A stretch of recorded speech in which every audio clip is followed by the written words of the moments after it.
على محمد طب القلوب ودوائها. الحمد لله والصلاة والسلام على رسول الله سيدنا وحبيبنا وشفيعنا مولانا محمد ابن عبد الله وعلى آله وأصحابه ومن والاه وعلى جميع أهل المعرفة بالله أما بعد. Para jamaah sekalian, bapak-bapak, rekan-rekan jamaah Masjid Al-Amin, alhamdulillah kita melanjutkan kembali pengajian kita, pelajaran kita, pembahasan daripada kitab Kasyifatus Saja, sarah dari kitab Safinatun Najah. Mudah-mudahan apa yang telah kita bahas dan yang akan kita bahas, Allah membukakan untuk kita pintu pemahaman, sehingga Allah berikan kita ilmu yang bermanfaat. Amin ya rabbal alamin. Pembahasan kita sampai pada poin keempat daripada arkanul iman, yang mana rukun iman itu ada 6. Arkanul imanu sittatun, rukun iman itu ada 6. Begitupun peribahasa atau jawaban ketika ditanya baginda besar Nabi Muhammad oleh seorang sosok orang yang rupanya adalah malaikat yang menyerupai sosok orang tersebut. Bertanya, akhbirni anil Islam ya Rasulullah, ya Muhammad, kasih tahu saya tentang Islam. Keluar jawaban Nabi, muncul yang namanya rukun Islam. Terus nanya lagi, akhbirni anil iman, kasih tahu saya apa itu iman. Dijawab sama Nabi, keluar yang namanya rukun iman. Wa akhbirni anil ihsan, kasih tahu saya apa itu ihsan, keluhuran, ketulusan. Maka dijawab sama Nabi, keluar yang namanya rukun ihsan. 3 rukun inilah adalah agama, hingga kita katakan arkanuddin salasatun. Rukun agama ada 3, yaitu rukun Islam, rukun iman, dan rukun ihsan. Nah, kita mengkaji daripada arkanul iman kemarin sampai kepada poin ketiga, antu'mina bi kutubihi. Kita beriman, kau beriman kepada kitab-kitab yang diturunkan oleh Allah Subhanahu wa taala. Selanjutnya poin keempat, warabi'uha, yang keempat, antu'mina bi rusulihi, engkau beriman kepada rasulnya Allah. Rusulun, ra, sin, lam, bentuk kalimatnya begitu. Itu adalah bentukan jamak dari rasul. Kata rasulun ada waw setelah sin, maknanya utusan atau satu utusan. Ketika mau dirubah dengan bentuk jamak atau rasulun adalah satu sosok utusan atau seorang rasul. Begitu dibikin bentuk jamak rusulun, wawunya dibuang, tinggal ra, sin, amalam. Ini yang namanya jam'ut taksir yufidu alal ma'na aksar minal isnain. Bentukan lugha atau bentukan kalimat berubah jadi bentuk jamak taksir. Jamak taksir itu maknanya bentukan jamak yang pecah, sehingga menunjukkan maknanya lebih dari 2, artinya beberapa rasul, seluruh rasul. Sebab kalau dari 1 makna tunggal namanya mufrad. Kalau bermakna 2 namanya musanna. Kalau bermakna jamak lebih dari 2 itu ukurannya lebih, 3 seterusnya. Itu udah dibilang mereka, antum, jamak. Salah satu jamak itu selain dari jenis jamak mudzakkar salim, jamak muannas salim, ada namanya jamak taksir. Ini sedikit ngaji masalah nahwu ya. Apa dipanggil jamak mudzakkar salim? Jamak mudzakkar salim jamak dari kalimat yang mudzakkar. Begitu menjadi jamak, tinggal wawu sama nun doang ditambahin. Bentuk mufradnya, bentuk sebelum jamaknya nggak berubah sedikit pun, makanya disebut salim, selamat. Muslim, muslimun, seorang muslim. Kita mau bilang beberapa orang Islam tinggal tambah wawu sama nun. Muslimuna, kata muslimnya utuh gak? Utuh, makanya disebut mudzakkar salim. Ada bentuk jamak yang mana dari mufradnya berubah. Tadi nih, perubahan itu dengan cara 3 hal.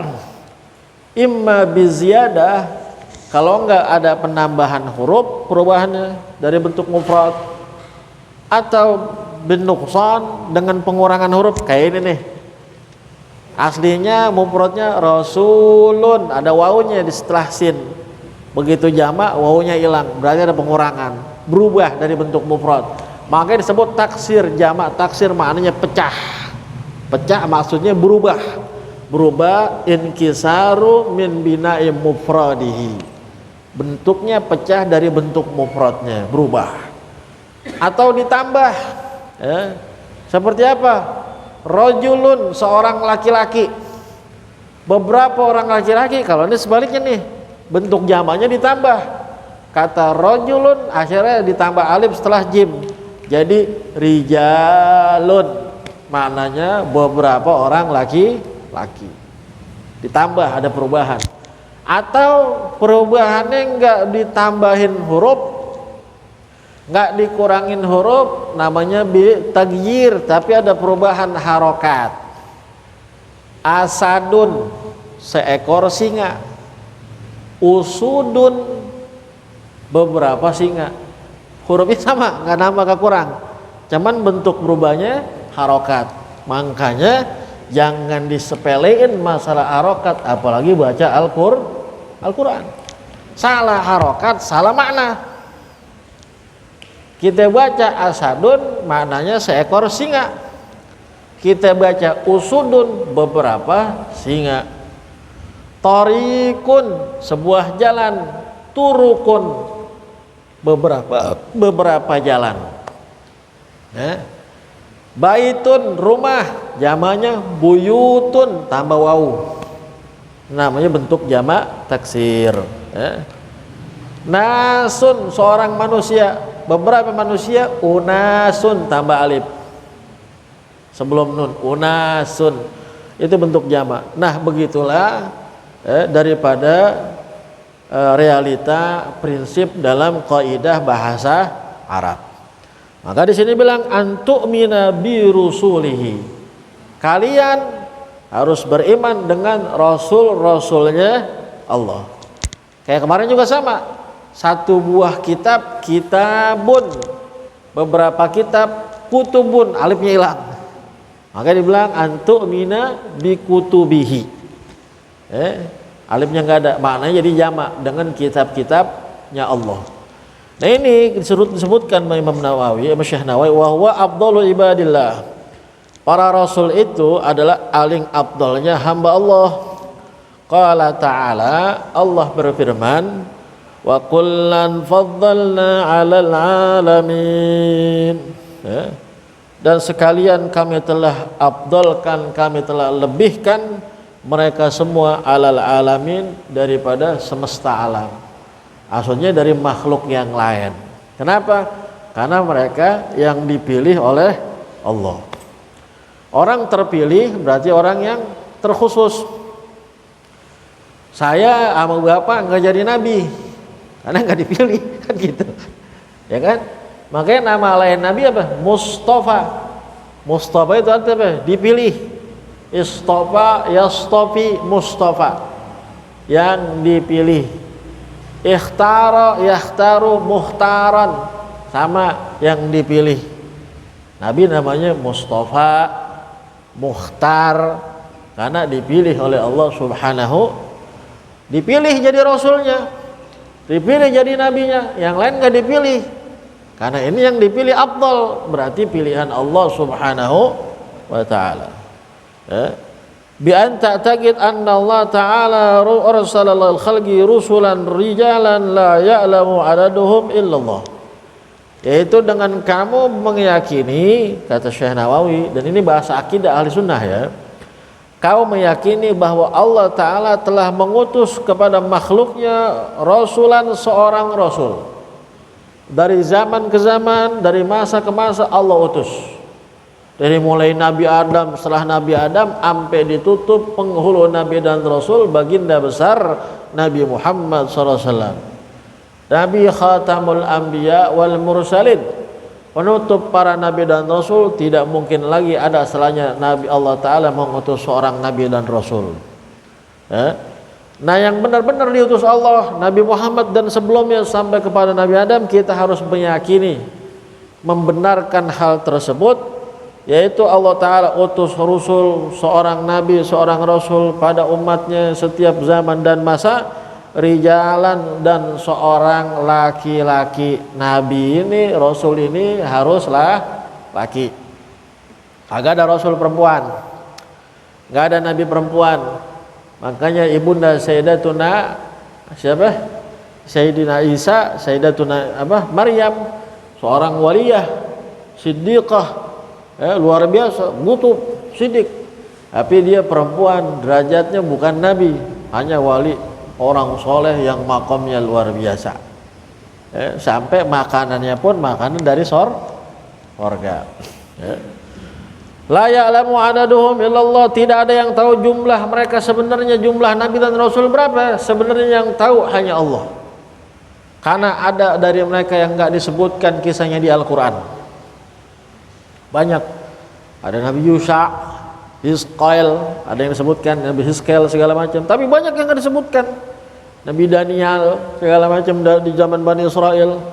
Makanya Rasul sallallahu alaihi wasallam mengatakan ummati ulama ummati ka anbiya Bani Israel. Ulama orang pinter di kalangan umat saya, kata Nabi, sama seperti para nabi di Bani Israel. Maksudnya apa? Nabi di Bani Israel banyak luar biasa. Dari mulai Nabi Allah Yakub, anaknya Nabi Ibrahim, sampai terakhir ditutup nama Nabi Isa, itu nggak kehitung jumlahnya. Yang kita kenal mungkin yang biasa familiar aja, yang di Al-Quran, mulai Nabi Yakub, Nabi Yusuf, Nabi Yunus, segala macam. Tapi yang kita nggak tahu, banyak di kalangan Bani Israel. Nabi bilang, ulama umat saya sama kayak Nabi Bani Israel, maknanya jumlahnya juga banyak. Makanya dari zaman ke zaman, alhamdulillah nggak pernah mati obor ulama di kalangan umat Nabi Muhammad. Dari kalangan generasi awal, sahabat-sahabat, ulamanya sahabat, yang dicetak sama sahabat, para tabi'in, yang dicetak sama tabi'in, tabi'in, zamannya a'immatul arba'ah, imam yang empat, Imam Abu Hanifah, Nu'man bin Bashir, Imam Abu Hanifah, Imam Malik bin Anas, Imam Muhammad bin Idris Asy-Syafi'i, Imam Ahmad bin Hanbal. Setelahnya lagi terus ulama hadis, Imam Bukhari, Imam Muslim. Setiap zaman, setiap masa, alhamdulillah selalu lahir, masih ada, masih muncul daripada ulama-ulama dari umat Nabi besar Muhammad sallallahu alaihi wasallam wa baraka alaihi wa ala alihi. Ini kita harus keyakinan bahwa tidak ada yang tahu jumlah mereka sesungguhnya, detailnya pastinya berapa, kecuali melainkan yang hanya tahu sebenarnya yaitu Allah subhanahu wa ta'ala. Awalum bi jasadihi Adam, yang paling awal diciptakan dari awal Nabi dan Rasul, jasadnya yaitu Nabi Adam. Wa khatimuhum wa afdaluhum sayyiduna Muhammad, dan penutupnya, penghulu dari mereka semua, yaitu penghulu kita baginda besar Nabi Muhammad. Kulluhum min nasli Adam alaihissalam, semuanya dari keturunan Nabi Adam. Nabi Adam habis Allah ciptakan di bumi, Allah keluarkan tuh semua arwah-arwah manusia dari tulang sulubinya Nabi Adam. Diangkat sumpah sama Allah Ta'ala. Manusia secara umum diangkat sumpah, aku Allah Tuhan kalian. Semua bilang bala. Ini manusia secara umum. Makanya dikatakan manusia semua lahir dalam keadaan suci. Semua arwah manusia itu beriman sama Allah, udah berikrar. Itu satu. Lagi diikrar, diambil arwahnya para anbiya, Diangkat sumpah lagi sama Allah. Bagaimana kalau kalian seumpamanya apa sikap kalian, pendapat kalian kalau kalian mendapati tentang sosok kekasihku Nabi besar Muhammad. Diangkat sumpah. Dan semua arwah para anbiya mengatakan akan beriman dan akan menolong daripada Nabi besar Muhammad sallallahu alaihi wasallam. Udah angkat sumpah sama Allah Subhanahu wa taala. Arwah manusia secara umum dan arwah para anbiya. Semuanya dari keturunan Nabi Adam wa ana sadiquna fi jami' aqwalim fi da'war risalah. Dan mereka semuanya shadiq, jujur, benar, enggak bohong, enggak tipu dalam menyampaikan perkataan daripada risalah ajaran Allah Subhanahu wa taala. Wa fi ma balagu anillah taala, dan apa-apa yang dia sampaikan semuanya ada dari Allah taala. Wa bil kalam wal urfi nahu akaltu syaribtu wa ana ma'sumun minal wugu. Wa bil kalam urfi nahu akaltu wa syaribtu. Walaupun dalam perkataan yang sifatnya lumrah, aku sudah makan, aku udah minum, nggak mungkin para nabi yang begitu pun bohong. Atau urusan biasa seperti itu. Wa ana ma'sumun minal wugu bi muharramin aw makruh, dan mereka terjaga daripada terjatuh kepada hal yang haram, apalagi yang makruh, apalagi yang haram. Ini para anbiya. Kalau jaga namanya maksum.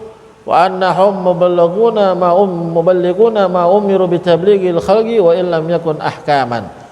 Dan mereka menyampaikan apa-apa yang diperintah oleh Allah taala untuk disampaikan kepada umat, walaupun isinya bukan berbentuk hukum-hukum, berbentuk nasihat, berbentuk hikmah, itu disampaikan oleh mereka para anbiya kepada umatnya.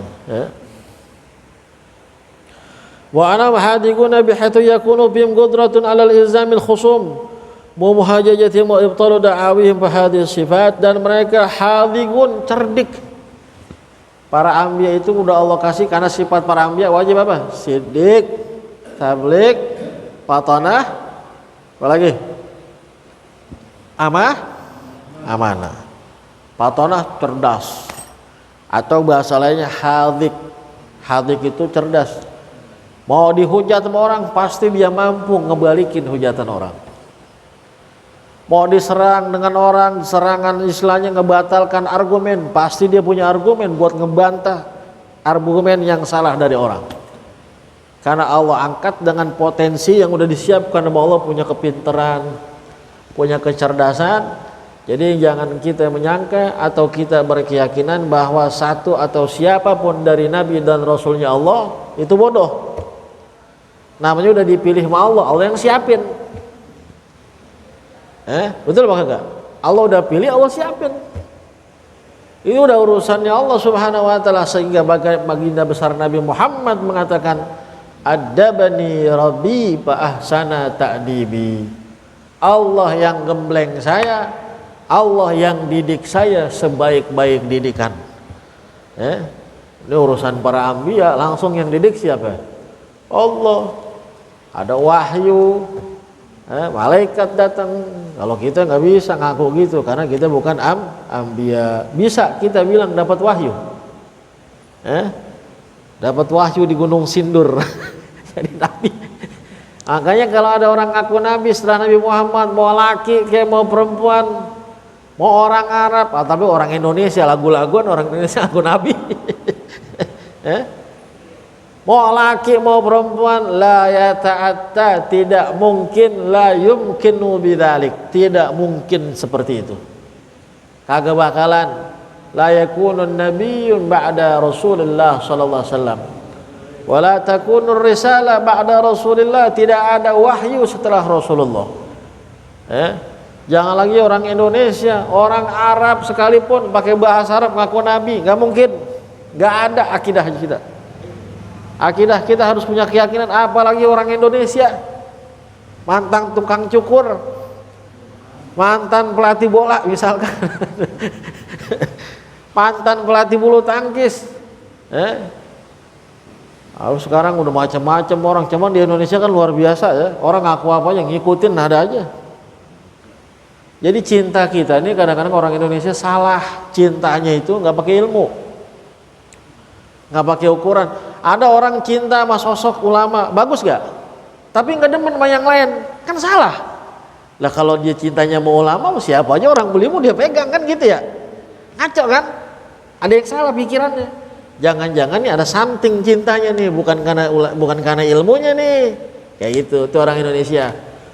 Nah kalau dia udah gembleng, dia pegang satu yang dia cinta nih, nggak tahu motivasinya. Yang penting gua nggak mau dia, yang penting gua nggak mau yang ono, gua nggak demen sama yang ono, biarin dah. Yang penting ada pelampiasan aja. Ini yang ada pelampiasan, yang dikata dia pelampiasan, sampai dia ngaku nabi kalau perlu dipercaya nih. Makanya di Indonesia gampang banget orang ngaku nabi, bikin kerajaan apa dan segala macam. Kalau ditelusurin sekarang nih, kelompok-kelompok di bawah tanah, underground, kumpulan-kumpulan, ada aja itu, ada aja ajaran-ajaran gaya baru. Dari mulai tempo hari apa namanya, Sunda Empire apa lagi tuh, apa bikin keraton apa lagi tuh. Tuh kalau dimuat-muatin pakai isu agama lah, kalau nggak keburu apa kedetek, lama-lama pemimpinnya ngaku nabi tuh. Yang paling gampang kan ngebohongin orang atas pakai apa? Pakai isu agama. Lah kalau orang yang ngaji mah kagak bakal mungkin percaya kan. Apalagi kalau emang orang yang benar-benar tujuannya kenal ilmu, nggak bakal mungkin. Nah ini yang salah nih di kita. Jadi nggak pakai ukuran bener apa kagak. Tadi itu motivasinya nggak pakai ilmu. Jadi apa aja laku di Indonesia. Wa hadhihi sifatul arba'ah tajibu lil mursalin. Maka ini wajib sifat yang 4 bagi para nabi dan rasul: sidik, tabligh, amanah, patanah. Sidik maknanya jujur, mustahil nabi kadzib, dusta. Sidik, tabligh artinya menyampaikan, mustahil para nabi dan rasul kitman, tidak menyampaikan. Mustahil para nabi itu Allah kasih risalah suruh sampein, malu ngadepin orang, malu nyampein ke umat, mustahil. Kalau kita mungkin ada malunya, nyampein kebenaran, nyampein kebenaran itu juga ada aturan mainnya. Ada orang salah, harus kita sampein, tapi caranya panggil, maaf Pak ya, itu kayaknya antum salah tuh gitu. Bahasa ngobrol aja. Karena orang dakwah kudu pakai basirah. Apa basirah? Basirah itu mata hati, bukan mata telanjang doangan. Kalau timbang pakai mata telanjang bahaya orang dakwah pakai mata telanjang dalam dakwah. Sebab dalam perspektif dakwah hukum yang salah, yang benar-benar, yang hak. Cuman nyampeinnya kudu pakai basirah. Contoh, ada orang salah, kalau mata kita kan ngelihat salah, bener-bener salah lu, bego lu. Lah orang gimana mau belajar kalau digituin? Pakai basirah deketin dulu. Sama kita jadi santri, mondok sama ulama, sama kiai, sama habaib. Tadinya belum tahu tata keramanya ilmu, tuh santri, baru-baru setahun 2 tahun, tuh habib sabarin, tuh kiai sabarin. Karena dia punya keyakinan, ini orang belum paham, insya Allah nanti dia belajar tambah adabnya. Nah kalau orang santri baru nyantri, si kiainya, si habibnya nggak sabaran, misalkan yang punya pondok salah dikit, bego loh, santri baru, itu orang kagak jadi santri, pulang dia. Harus punya basirah, betul nggak? Nah kalau gitu orang kapok belajar.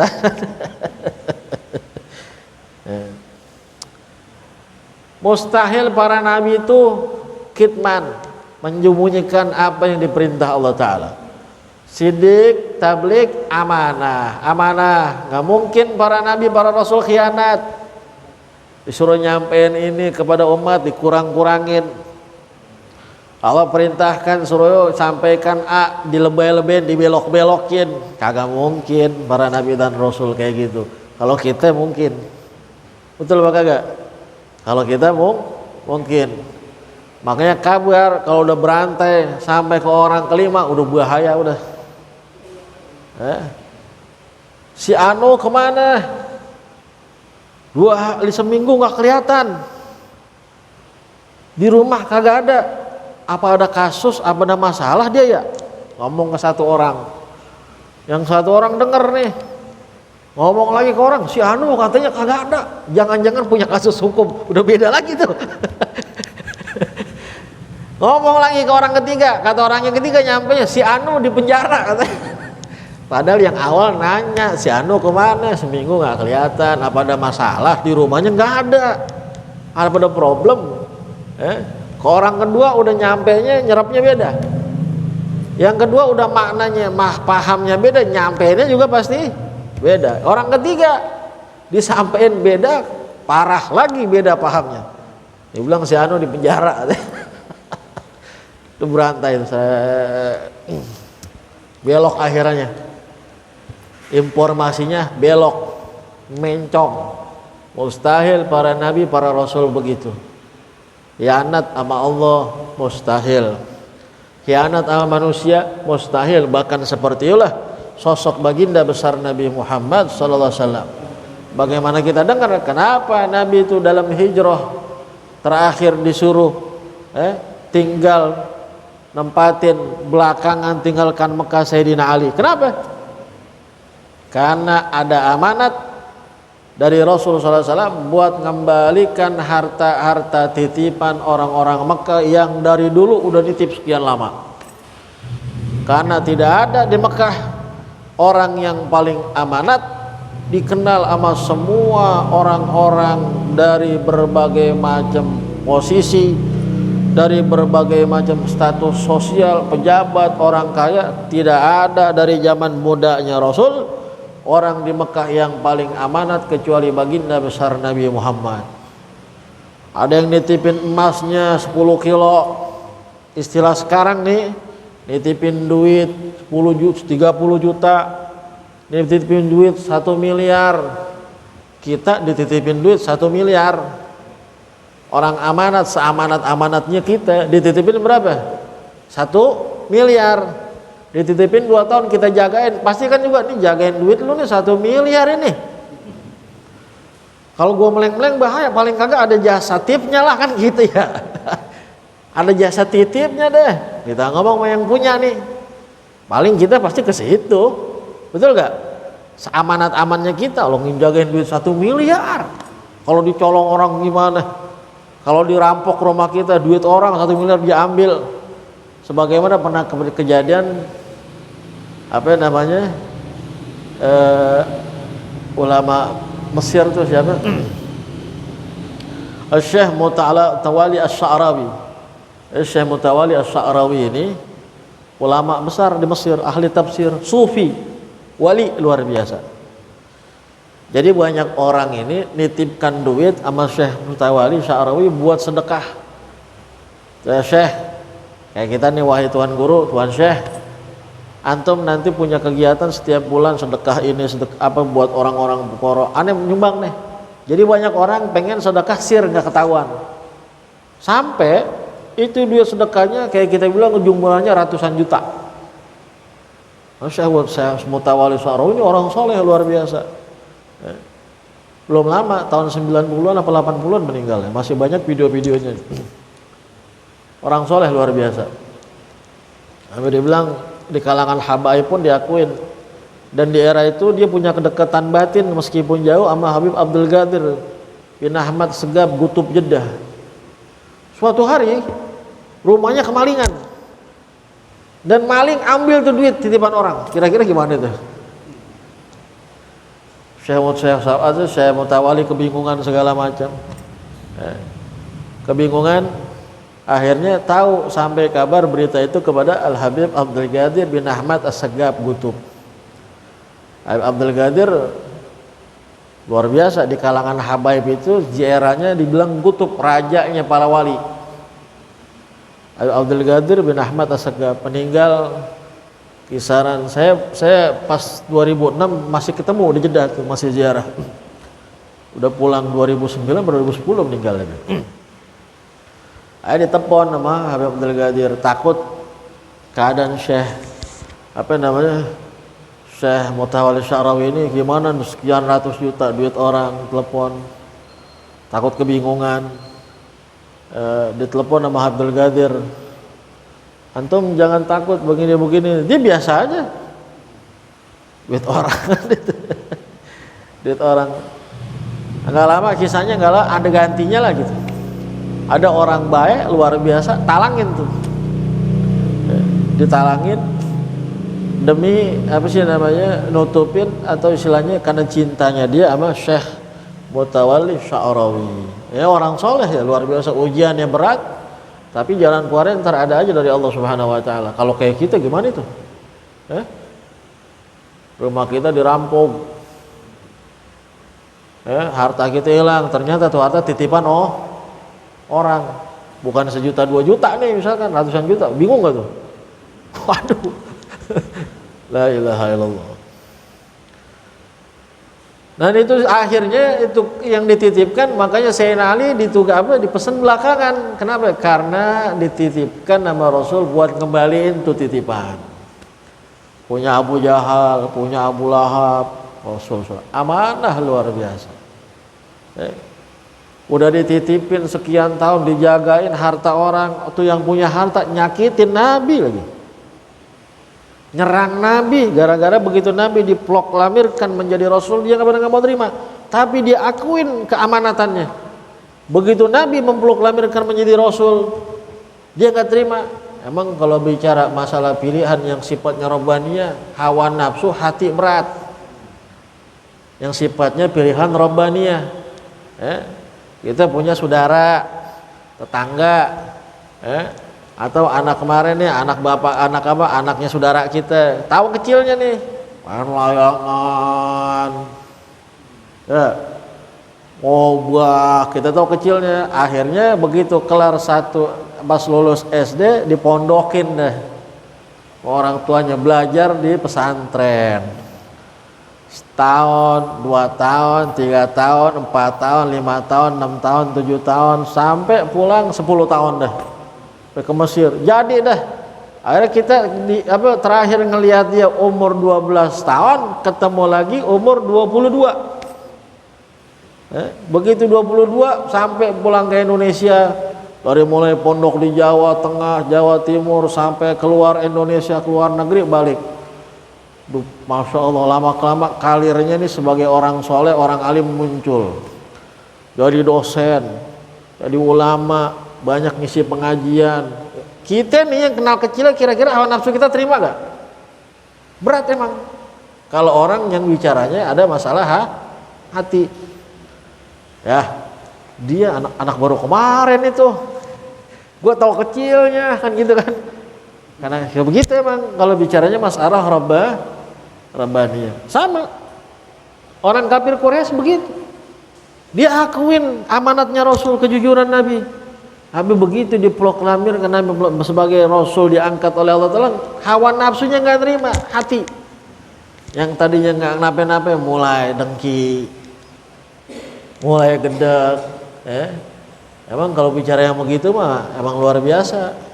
Kalau bicara yang masalah urusan rabbaniyah, pendidikan, keagamaan, tapi kalau ada orang hilang 10 tahun ngerantau, tiba-tiba balik jadi orang kaya, kita tahu kecilnya, pulang jadi orang kaya, bawa duit, bangun rumah segede-gedenya, mobilnya 10, kira-kira yang lain gedek apa pada datengin?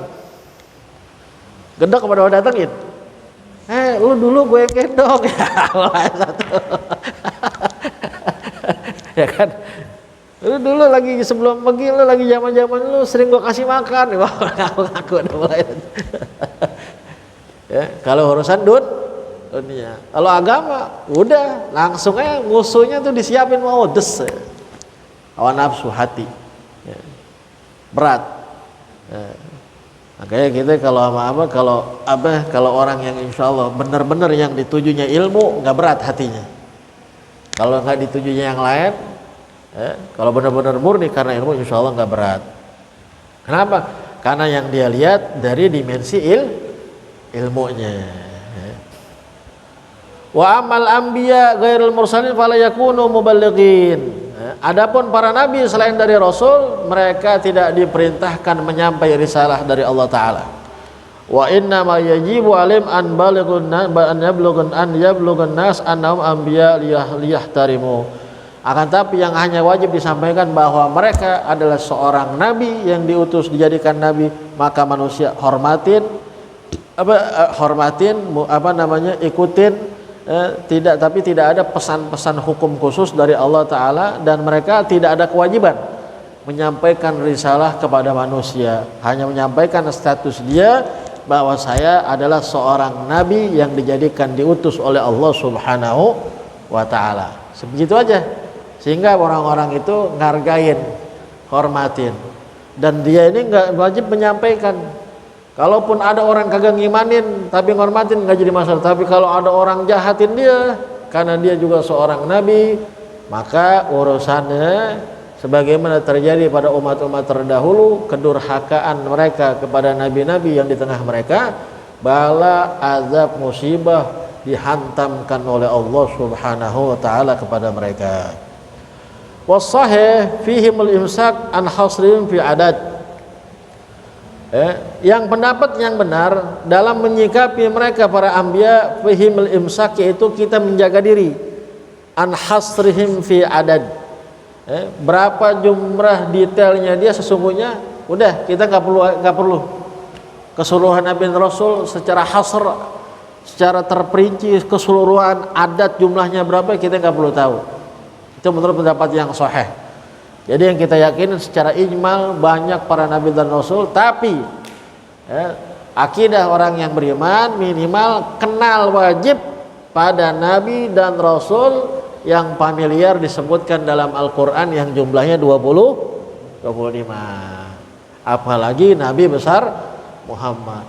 Orang Islam kagak kenal Nabi Muhammad, orang Islam gak mau ngaji sirah Nabi Muhammad, orang Islam gak kenal Rasulnya, la ilaha illallah, ntar di sana mau kemana? Setiap hari dia sholat dia katakan assalamu alayka ayuhan nabi wa rahmatullahi wa barakatuh. Kagak mau kumpul di majelis ilmu, gak mau kumpul di majelis mengenalkan syariat Nabi Muhammad. Dia orang Islam, ntar di sana mau kemana? Mau ngadep ke siapa? Allah Ta'ala jadikan kita umat terbaik karena umatnya Nabi besar Muhammad Sallallahu Alaihi Wasallam.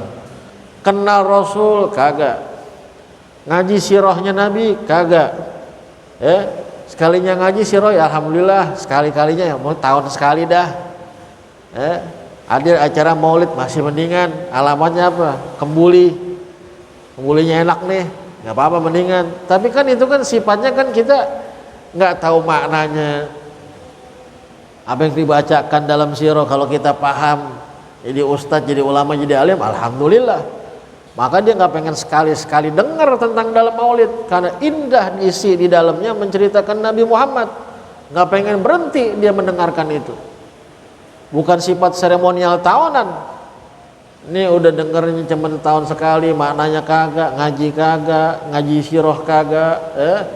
Tiap hari kita bilang assalamu alayka ayuhan nabi wa rahmatullah wa barakatuh. Kita selawat sama Nabi, entar orang-orang di sono lari kepada Nabi Adam. Nabi Adam didatengin manusia, Nabi Adam gimana ini? Ini Tuhan marah yang belum pernah terjadi sebelumnya, marah yang belum pernah terjadi sesudahnya, marah yang paling luar biasa. Saya malu kepada Allah Ta'ala karena saya punya kesalahan.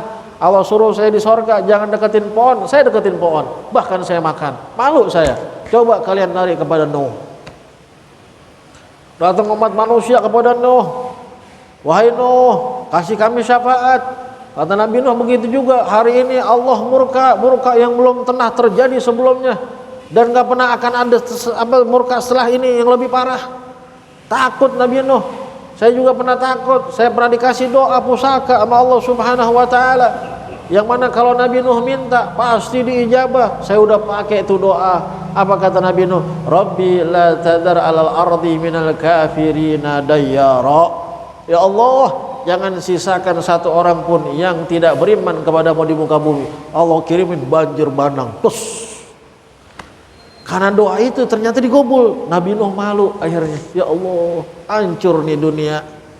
Nabi Nuh yang minta. Malu saya. Coba kamu lari kepada Nabi Ibrahim. Nabi Ibrahim gitu juga, Nabi Isa gitu juga. Saya akhirnya kepada baginda besar Nabi Muhammad. Analah, aku yang memang diberikan hak untuk itu, kata Rasul. Asal tu'ta, akhirnya Nabi sujud menghadap kepada Allah. Irfa ra'sak ya Muhammad. Nah, kita nggak kenal Rasulullah, nggak ngaji sirah, nggak tahu apa yang wajib para anbiya dan para rasul, nggak tahu apa yang wajib bagi Rasulullah. Jangan-jangan ngaji, carinya ngaji yang macam-macam. Ada orang yang cari pengajian yang rada mencong, ngaji ada klinik-kliniknya segala akhir rentan. Mulai dah bimbul banyak perkumpulan macam-macam di Indonesia. Pengajian pemimpinnya ngaku jadi nabi, jadi rasul, banyak lemah akidah kita. La ilaha illallah. Mudah-mudahan Allah kasih kepahaman kita, bertambah pengenalan kita pada syariatnya Rasulullah, ajaran yang dibawa Nabi besar Muhammad sallallahu alaihi wasallam, dan pengenalan kita kepada syakhsiyah, kemuliaan daripada akhlak dan khuluqnya Rasul sallallahu alaihi wasallam dan para anbiya. Sebab ini daripada ikrar kita, amanna perbedaan apa? Amana Rasul bima unzila ilaihi min rabbikum kullun amana billah wa malaikatihi wa kutubihi wa rusulihi. Semuanya kami beriman amanah billah, kepada Allah, wa malaikatihi, kepada malaikatnya, wa kutubihi, dan kepada kitab-kitab Allah, wa rusulihi, dan kepada rasul-rasul Allah. La nufarriqu baina ahadim mir rusuli. Kami enggak beda-bedain siapapun satu dengan yang lain dari rasulnya Allah. Kita enggak boleh beda-bedain. Wah, Adam makalah sama Ibrahim lah, sok-sokan wah kita banding-bandingin. Nuh mah lewat sama Isa. Gak boleh begitu, kita pelajari. Tapi dalam keyakinan memang ini bukan pembandingan. Memang semua para anbiya, pemimpinnya, penghulunya yaitu baginda besar Nabi Muhammad. Tapi kayak omongan tadi, kayak cerita kan, kalau orang cerita kisah kan begitu. Mana hebatan misalkan pitung mau Superman, terserah dah lu mau banding-bandingin dah. Hebatan Superman lah, dia bisa terbang. Wah, kata orang. Kata yang lain hebatan pitung lah, terserah dah, lagi orang kisah-kisah. Tapi kalau Nabi para anbiya dia buat begitu nggak bisa, nggak boleh, bahaya. Hebatan mana? Nabi Idris sama Nabi Nuh, Nabi Nuh sama Nabi Yunus. Lah ngaji apaan begitu? Gara-gara kagak kenal akidah itu, nggak boleh, bahaya. La nufarriqu baina ahadin. Setelah kita menyatakan amanna billah wa malaikati, kami beriman kepada Allah, wa malaikati, dan malaikatnya, wa kutubihi wa rusulihi, dan kepada kitab-kitab Allah dan rasul-rasul Allah, la nufarriqu baina ahadin mir rusulih. Kami tidak membeda-bedakan satu pun dengan yang lain daripada rasul-rasulnya Allah subhanahu wa ta'ala. Kalau orang sekarang bahaya kalau nggak ngaji tuh, bisa begitu tuh kalau kagak ngaji. Sama kayak orang banding-bandingin ustadz mau ulama, ngaji kagak, monten-montenin aja, ini hebat dia, ini kagak hebat, ngajinya kagak. Bahaya kagak itu. Ngajinya kagak. La ilaha illallah. Mudah-mudahan Allah kasih kita ilmu yang manfaat insyaallah. Allah manfa'na bima 'allamtana. Alimna alladhi yanfa'una. Allahumma faqihna wa faqih ahlana wa qarabatin lana fi mahdina bihudak. Waj'alna mimman yusari'u fi ridak wa la tuwalina waliyan siwak wa la taj'alna mimman khalafa amraka wa asak. Rabbana atina fid dunya hasanah wa fil akhirati hasanah wa qina adzabannar. Wa sallallahu ala sayyidina Muhammadin wa ala alihi wa sahbihi wa sallam. Walhamdulillahi rabbil alamin. اللهم صل على محمد طب القلوب ودوائها.